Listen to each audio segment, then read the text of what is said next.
தீப்பொறியாய் ஆறுமுகனின் அவதார திருநாள். அசுரர்களின் கொடுமைகளை தாங்க முடியாமல் தேவர்கள் சிவபெருமானிடம் சென்று தமது குறைகளை முறையிட்டனர். சிவபெருமான் அசுரர்களுடைய கொடுமையை களைந்து அவர்களை காத்துருள விரும்பினார். தமது நெற்றிக்கண்ணிலிருந்து தீப்பொறிகளை தோற்றுவித்தார். அவை தேவர்களினால் கங்கையில் கொண்டுவிடப்பட்டன. கங்கை சரவண பொய்கையிலே கொண்டு சேர்த்தது.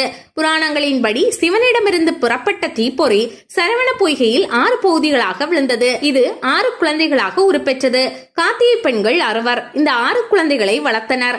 பின்னர் ஒரு கார்த்திகை திருநாளில் பார்வதி இந்த 6 குழந்தைகளையும் இணைத்தார். 6 முகங்களை பெற்ற இவர் ஆறுமுகன் என்று அழைக்கப்படுகிறார்.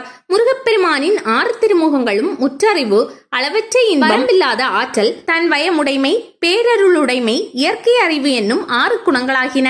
இவை தவிர இந்த 6 திருமுகங்களும் ஞானம், ஐஸ்வர்யம், அழகு, வீரியம், வைராக்கியம், புகழ் என்னும் 6 குணங்களையும் குறிக்கின்றன.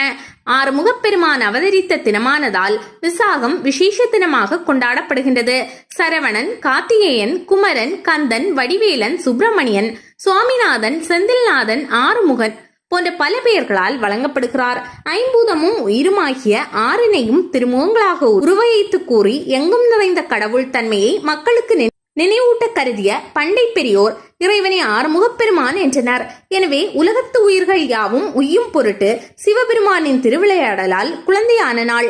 ஆதலால் சைவ மக்கள் வழிபாட்டுக்கு வைகாசி விசாக நாள் மிகவும் சிறந்ததாகும். இத்தினத்தில் கோவில்களில் வசந்தோற்சவமும் பிரம்மோற்சவமும் நடைபெறும். இத்தினம் பல சமயத்தாருக்கும் ஒரு புனித நாளாகும்.